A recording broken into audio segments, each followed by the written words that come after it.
This is SHRM Radio in partnership with Timber Media, Podcasters for India Inc. Hello everyone and welcome to SHRM Radio with me Shweta, where I catch up with leaders for insightful conversations on work, worker and workplaces. Today's conversation is all about the workplace shifts and the future of work, with a very special focus on the BFSI sector. And I have with me today Shweta Mehrotra, CHRO, Citi, South Asia. Shweta, welcome to SHRM Radio. Thank you very much, Archana. I'm very delighted to be here talking to everyone. And I'm so glad we could finally get this conversation out off the ground and remotely. And today we had a wonderful experience with technology. I know, indeed. But I'm glad we got it going. Absolutely. So Shweta, without further ado, let me ask you my first question. Being such a large bank, what have been the top 3 challenges that the pandemic has caused at Citi, and how do you work towards mitigating them?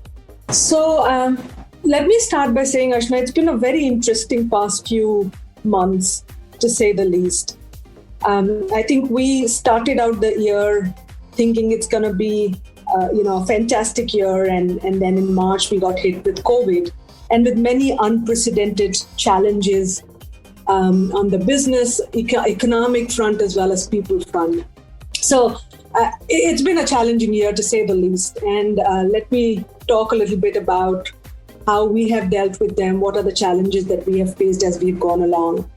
But before I do that, let me just spend a couple of minutes talking about our India franchise. For those of you who do not know as much about the franchise. So Citi in India has been around for a long time. We've been here for over 100 years in India and very well entrenched and a large business and a large footprint. We have the full suite of banking here, consumer, ICG, various products, various customer segments that we work very closely with.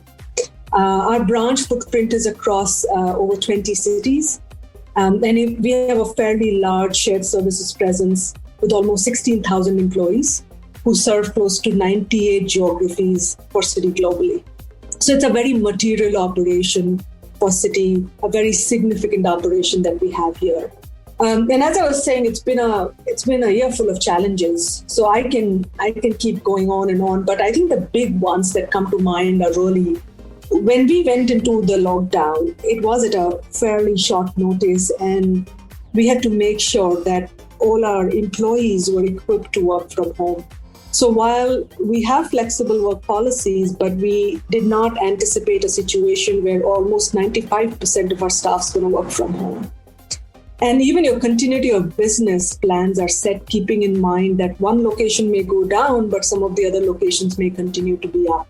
So your COB plans don't work in these situations, and you are actually wanting almost 95% of your people to work from home. So that required a lot of ramp up on infrastructure, and in a very short period of time, literally in hours, not even in days, to get all of that organized. So renting and repurposing machines, making sure we ship machines that we had in office to employees' homes, making sure employees are set up with Wi-Fi and bandwidth in their homes, just making everyone comfortable. Physically working from home was really the first challenge we had. And I think the organization really came together to deal with that. The second one was really around banking, as you know, is an essential service. So we could not have all our employees work from home despite the stringent lockdown. We needed to get some of our employees to come back into office and into our branches, actually, more than office, to service our customers and our clients. Our ATMs needed to be replenished, and that posed challenges in terms of how do we make sure our offices and our branches are very safe for our employees. And there are several things we did. I think the advantage we had was that we had a lot of learning from some of the other markets which had dealt with it. Like, for example, China, we have a huge operation in China. We have operations in Hong Kong and some of the other markets which were going through this or had gone through this. So we learned from them fairly quickly and were able to implement a lot of the best practices to make our offices safe and our branches safe for our employees. And I think the third really that comes to mind was, how do you help employees adapt to the new working? We have a social life at work. You're also set up in a way where you have a lot of support at home. If you have young children, they go to either daycares or you've got nannies at home. And all of a sudden, all of that support system had gone away. So there were no daycares that you could send your children to. There were no nannies. So the support system had gone away. Employees were, asked to work from home.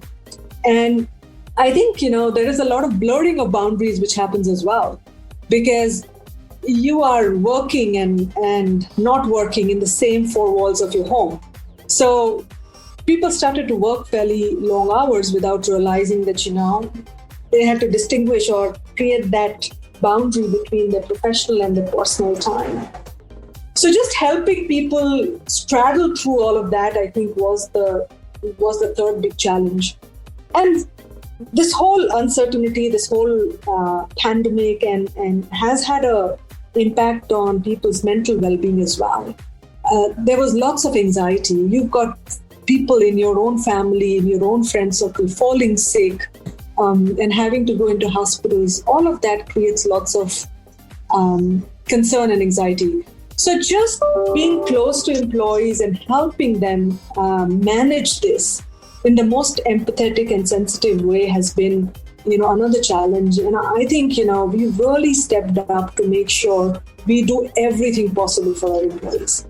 And there have been several initiatives, initiatives around how do we enhance the healthcare that we provide to our employees? How do we improve the home infrastructure that we provide to our employees? And, I can keep going on and on, but I think there are several things that we have done to make that happen. So let me just pause there to see if I've answered your question, Archana. Very well, Shweta. And I think, these are challenges that everyone's faced and gone through, no matter which sector, what they were doing, whether they were working, not working. And partly you've made me relive some of the worst moments of the lockdown personally as well. Going back to the time where, we suddenly had that big shift. And you also talked about, of course, banking being an essential service. And was there a big challenge, or how were you able to manage the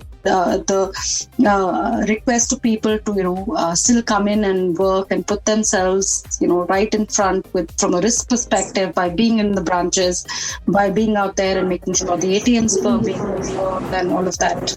So I think, I'm very proud of our employees who've really stepped up to do this. It's never easy to put yourself in the coalface or in the front line.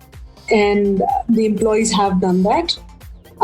What we did as responsible employers was just making sure we don't leave any stone unturned in terms of making sure that the offices and the branches are safe.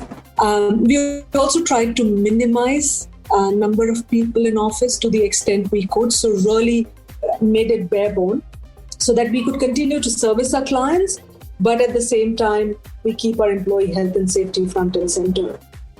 So that's really, how we have dealt with it, staying close to employees, identifying problems they have and solving for them, and so on. So those have been some of the things that, we've done as we've straddled through this.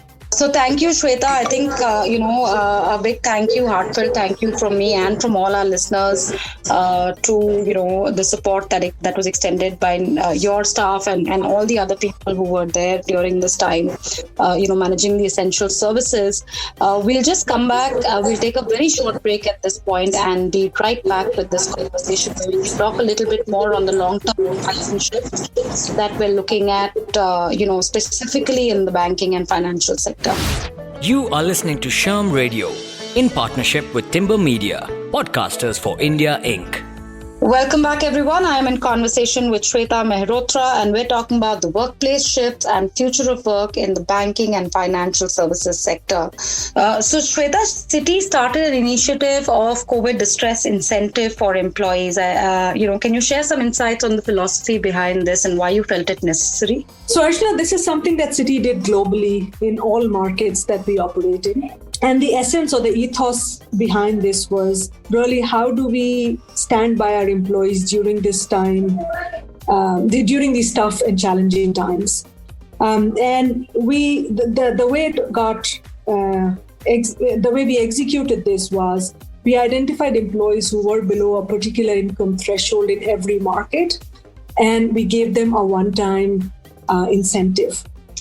The intent was that we support them, those employees who may feel the maximum economic impact of the epidemic.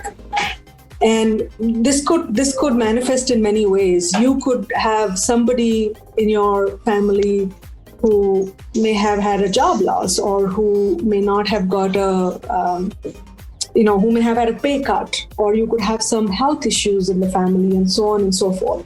So it was really about supporting those who may feel the economic impact of the pandemic. And that was the philosophy and the ethos behind helping these employees below a particular income threshold. Thank you, Shweta, for sharing that, and I'm sure, it was much appreciated and needed at a time when, we all needed support from each other. So I must compliment you on that particular initiative. So talking about, in terms of, we're seeing so many changes and shifts. We talked about how, all the kind of COB plans, DCP, DRP plans, there was nothing really that prepared us for what happened in the early part of this year. So, given these last few months, there's been some bit of, sort of reconsolidation. We're looking at a new year, hopefully a much better year for all of us. So what are some of the permanent shifts, long-term impacts that you're envisioning for Citi and for this, for the financial sector? Yeah, so Ashna, great question. And, I'm a big believer of what Winston Churchill said, which is that never waste a good crisis. I do want to talk about a couple of things. One is really around the amount of digitization that has got precipitated because of COVID. And this is not just in banking, but I'm talking about it more broadly. Every single businessman is thinking about their business model and thinking about how they can make it more digitally enabled. And that's what COVID has done, actually. It's really precipitated the need for digitization. As far as Citi is concerned, I think we were on the path to digitize anyway. This has only enabled and precipitated and accelerated the whole process of digitization. The second shift that I've seen is really around the mindset shift. So when I came into the country, back into the country about a couple of years back, I think one of the things which really hits you is the FaceTime culture. And when you compare it with some of the other markets, you realize that India had a very strong FaceTime culture, which basically meant if you are in office, that's when you're.